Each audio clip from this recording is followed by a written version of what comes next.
The window is closing. Right now, lawmakers across multiple states are rewriting firearm definitions, slashing magazine limits, and pushing platform bans that could make 12 of the most popular guns in America illegal to buy, transfer, or even possess by late 2026. We're counting down all 12, from home defense shotguns and budget carry pistols to military sidearms and the single most owned rifle platform in the country. What you don't know could turn you into a felon by next year. Starting with number 12, a firearm the ATF says is perfectly legal, but 2 states just decided otherwise. Number 12, the Mossberg 590 Shockwave, a 12-gauge pump action with a 14-inch barrel and an overall length just over the federal cutoff at 26.3 inches. The ATF classifies it as a non-NFA firearm, but California and New York have rewritten their own definitions to override that. Under California's AB 1127 and the latest SAFE Act amendment in New York, the Shockwave is now classified as a prohibited pistol grip shotgun. If you bought one in either state, you are facing a mandatory registration deadline, September 30th, 2026 in California, or January 1st, 2025 in New York for grandfathering. Miss those dates and you face a felony on the second offense, starting from a misdemeanor. Registration is not free. It costs $100 to $150, and you will need to document the gun with photographs. Some owners, like a retired cop in Los Angeles, have already paid the fee and completed the process, but he called it a stressful experience that puts his home defense plans at risk. Mossberg now sells a $199 stock kit that lets you swap out the pistol grip or extend the barrel to 18 inches, which can bring the gun back into compliance. If you are in Ohio, you are safe for now because state law specifically excludes the Shockwave from its sawed-off shotgun rules. But in California and New York, the clock is ticking. Check your state's rules, register or modify if you need to, and keep every receipt. The legal gray zone starts here, and it only gets tighter from here on out. Number 11 is the FN SCAR 17S. A .308 caliber battle rifle that is suddenly in lawmakers' crosshairs for its power and features. Vermont and California have both introduced bills that put .308 tactical rifles like the SCAR 17S on the chopping block, not just for their detachable magazines or folding stocks, but because of the caliber itself. Vermont's HB 2025 number 17, still pending as of spring 2026, would ban any semi-automatic rifle chambered in .308 Winchester with an adjustable stock or detachable magazine. California's AB 3225, now moving through the Senate, creates a new high-performance rifle category. Any .308 or 7.62 by 51 millimeter rifle with a threaded barrel or folding stock could be swept up. Neither bill mentions the SCAR 17S by name, but both use language that clearly targets its design and performance. No grandfather clause is written in. If these bills pass, current owners could lose the right to buy, transfer, or even keep their rifles unless the legislature adds a registration window at the last minute. For now, the threat is real, but not yet law. If you own a SCAR 17S or any .308 tactical rifle, watch your state's legislative tracker like a hawk. The window to buy or transfer could slam shut with one committee vote. And if you think .308 rifles are safe, the next entry proves even classic models are not immune. Number 10 is the Zastava ZPAP M70, a Serbian-made AK pattern rifle chambered in 7.62 by 39 millimeter. Lawmakers in states like New Mexico and Virginia have started using broad language in their assault weapon bills, phrases like AK-type silhouette or imported tactical rifle, that do not name the ZPAP M70 directly, but leave its future wide open. These bills are not law yet, but they are a warning shot. If you own an import rifle, especially one with a classic AK profile, you could wake up to find it swept up in a ban overnight. The danger is in the wording. Statutes that target foreign origin or military-style configuration let regulators go after entire categories with a single stroke. There is no grandfather clause written in, and no guarantee you will get a chance to register or transfer if a ban passes.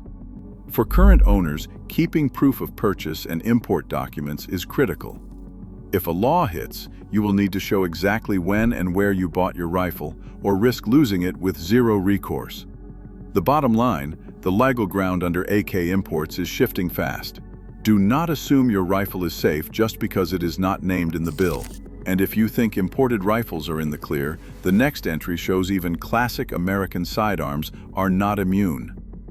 Number 9 is the Taurus G3 and G3C, two of the most affordable 9mm pistols on the market, and now squarely in the crosshairs of magazine capacity limits. Rhode Island and Washington have both moved to cap handgun magazines at 10 rounds, hitting the G3 and G3C especially hard. These pistols ship from the factory with 12-round or 15-round magazines. For many working-class owners, that extra capacity is the main selling point, a reliable, budget-friendly sidearm with enough rounds for real-world self-defense. Rhode Island's law makes anyone caught with a standard magazine face a $1,200 fine. Washington's Senate Bill 5471, still pending, would force the same 10-round limit with no clear plan for grandfathering existing magazines. Aftermarket compliant magazines can cost $40 or more, and many dealers have already pulled the standard models from their shelves. This is not just a paperwork hassle. It is a direct hit to concealed carry owners who rely on these pistols for everyday protection. For a lot of families, the G3 or G3C is the only handgun they can afford. Now even that option is slipping away. And if you think the pressure stops with budget pistols, the next entries show how full-size classics are facing the same squeeze. 8th place goes to the Beretta M9, a service pistol trusted by veterans, collectors, and everyday shooters, but now caught in the crosshairs of state magazine capacity laws. Maryland and Connecticut have rewritten their rules to treat the M9's standard 15-round magazine as contraband.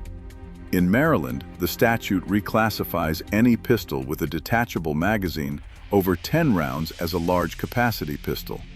Connecticut takes it further, making possession of an 11-round magazine a Class A misdemeanor. For owners, that means the classic M9, once a symbol of military reliability, now demands compliance with a 10-round limit or mandatory registration. Veterans who brought these sidearms home for their collections now face a hard choice: swap out the magazine and sacrifice capacity, or pay a registration fee and risk a paperwork slip landing them in court.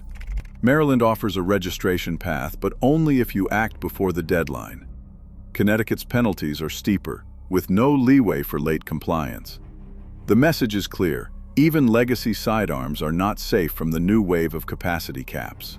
If you own an M9, check your state's laws, secure compliant magazines, and keep every document. And if you think service pistols are the end of the line, the next entry shows shotguns are already on the chopping block.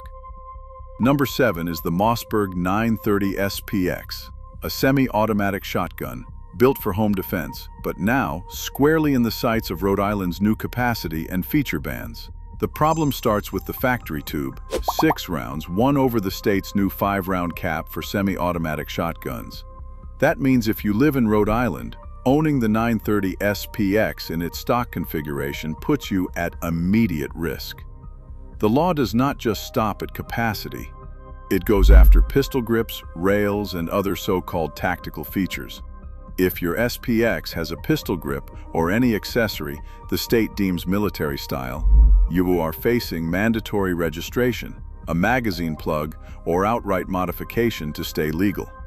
Mossberg has responded with a conversion kit, but that is another $200 out of pocket, and you lose the very features that make the SPX a top pick for defending your home. For homeowners, this is not just a paperwork hassle. It is a direct hit to your ability to respond to a threat with enough firepower.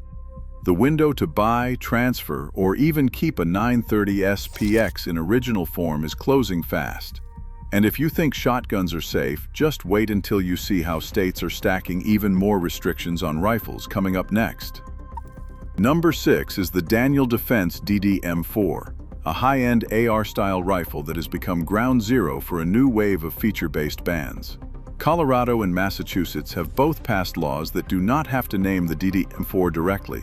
Any rifle with a pistol grip and a flash suppressor or an adjustable stock is swept up by the so-called two-feature rule. Here is how it works. If your DDM-4 has any two of these, pistol grip, collapsible stock, flash suppressor, or threaded barrel, it is now classified as an assault weapon. In Colorado, House Bill 2025-12 takes effect March 1st, 2026. Massachusetts H319 triggers in October 2025. Owners are given a choice. Register the gun with the state and pay a registration fee that can run $150 or more, or modify the rifle to remove the banned features. Daniel Defense responded by releasing a compliance kit with a fixed stock, a non-threaded barrel, and a featureless grip at a cost of about $200 plus installation. But that turns a premium AR into a neutered range toy. Miss the registration deadline, and you are looking at a misdemeanor that can escalate to a felony on repeat offenses. The legal strategy here is incremental. Lawmakers use feature tests to chip away at AR-15 ownership, one model at a time. If you own a DDM-4, check your state requirements, keep every receipt, and decide now if you are willing to pay for compliance or risk losing the rifle altogether. And if you think this stops with individual models, the next entry shows how entire platforms are on the chopping block. Number 5 is the Ruger Mini 14 Tactical, a rifle that has long been a favorite among hunters, ranchers, and anyone looking for a reliable semi-automatic but that does not scream assault weapon. But in Vermont, that reputation will not save you. Senate Bill 112 draws a hard line. Any semi-automatic rifle under 39 inches in length with a folding stock or flash hider now qualifies as a banned weapon. The catch? There is no grandfather clause. If you already own a Mini 14 Tactical that fits the new definition, you have just 90 days to comply. That means either registering, surrendering, or permanently altering your rifle. Miss the window, and you are looking at a $1,000 fine, plus the risk of having your firearms permit revoked. There is no carve-out for rural owners or hunters. If it has the tactical trim, it is on the chopping block. The enforcement frequently asked questions from the Vermont Attorney General spell it out. A folding stock, a flash hider, or a rifle under 39 inches will put you in violation. For many, the Mini 14 was the safe choice when AR rifles got banned. Not anymore. If you are holding onto one, check your configuration, document your compliance, and act before the deadline. The feature list is only getting longer, and the next round of restrictions could hit even broader categories. Number 4 is the Sig Sauer P365 and P365 XL micro-compact pistols that have become the go-to for concealed carry owners across the country. But in states like New Jersey and California, these small handguns are now on the chopping block, not because of their size or caliber, but because of what you can put in them. Both states have locked in 10-round magazine limits, New Jersey under A567 and California under AB 1127. The kicker is this: the standard P365 ships with a 10-round magazine, but aftermarket 12-round extensions are easy to buy and extremely popular. Starting in 2026, just owning one of those 12-round magazines in either state will make you an instant lawbreaker. New Jersey's penalty is steep, $2,500 for a single violation, with no warning or grace period. California takes a similar approach with fines and the threat of confiscation. Factory-compliant 10-round magazines are available, but they run $29 each, and many shops have already stopped selling the 12-round magazines. If you are carrying a P365 or P365 XL, check your magazine capacity now. Do not assume the gun's small size keeps you safe. Aftermarket extensions can turn a legal carry piece into contraband overnight. The lesson here is clear. Even the smallest pistols can get hit by capacity laws, and enforcement is as simple as counting rounds. If you think your everyday carry is safe, watch what happens when lawmakers start capping the classics. Coming to the top 3, the Glock 19 and Glock 17, two of the most widely owned 9mm pistols in America, are now at the center of a sweeping crackdown in California and New York. Both states have locked in a hard 10-round magazine cap, and the new rules do not just target future sales. If you own standard 15-round magazines, keeping them after January 1st, 2026 turns a simple paperwork issue into a criminal offense. California's AB 1127 goes even further, flagging any Glock that can accept a drop-in auto-conversion device. That language is aimed squarely at the Glock platform, and it has already triggered a wave of compliance headaches. Owners face a $250 registration fee per high-capacity magazine or must surrender them outright, no exceptions. The real-world impact is already playing out. Emily R., a homeowner in San Diego, paid $200 to register her magazines and was denied a waiver, leaving her with less capacity for home defense. Glock has responded with a new 10-round magazine line and a public statement warning that these restrictions are temporary, but dealers are pulling standard magazines from shelves and buyers are scrambling for compliant kits. Court challenges are underway, but for now, the law stands. If you own a Glock 17 or a Glock 19, check your magazines, keep your receipts, and get compliant before the deadline. The days of buying these pistols off the shelf with full-capacity magazines are numbered. And if you think the pressure stops with pistols, the next entry shows how even hybrid revolvers are facing a new wave of bans. Number 2 is the Taurus Judge and the Smith & Wesson Governor, two revolvers famous for firing both .45 Colt and .410 shotgun shells. These hybrid handguns are now in the legislative crosshairs as states look to ban so-called large-caliber handguns. Massachusetts and Maryland are leading the charge, with bills on the table that would outlaw any handgun capable of firing a .410 shotgun shell or a .50 caliber round. The proposals do not just go after new sales, they threaten to make it illegal to own, buy, or even inherit these revolvers unless you register them within a tight 60-day window. There is no grandfather clause in the current language. That means if you already own a judge or governor and miss the registration deadline, you could face a felony for simple possession. As of April 2026, neither bill has passed, but both have cleared committee and are scheduled for floor votes. Hearings have made it clear lawmakers see the ability to fire a shotgun shell from a revolver as a loophole that needs closing. For owners, the risk is real, and the window for legal purchase or transfer could slam shut with little warning. Keep your receipts, monitor your state's legislative tracker, and be ready to act fast if these bills move forward. The legal ground is shifting under your feet, and the next entry shows just how far lawmakers are willing to go when it comes to banning entire platforms.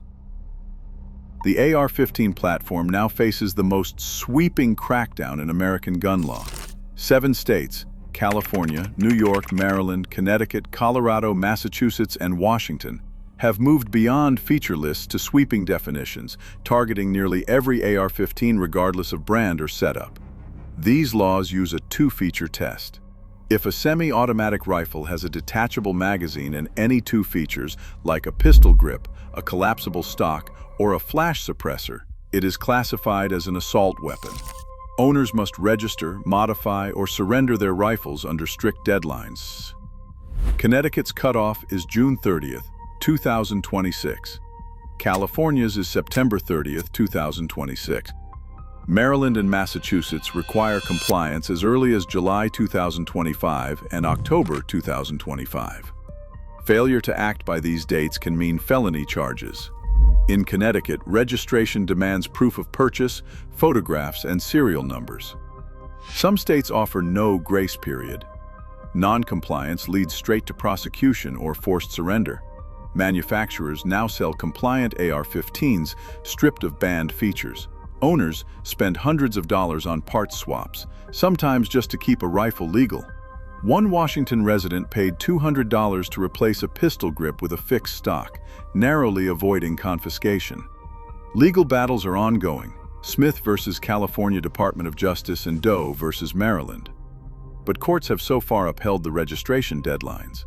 The AR-15, once the most common rifle in America, now stands on the edge of becoming felony contraband. The window for legal ownership is closing, and the consequences for missing it are severe.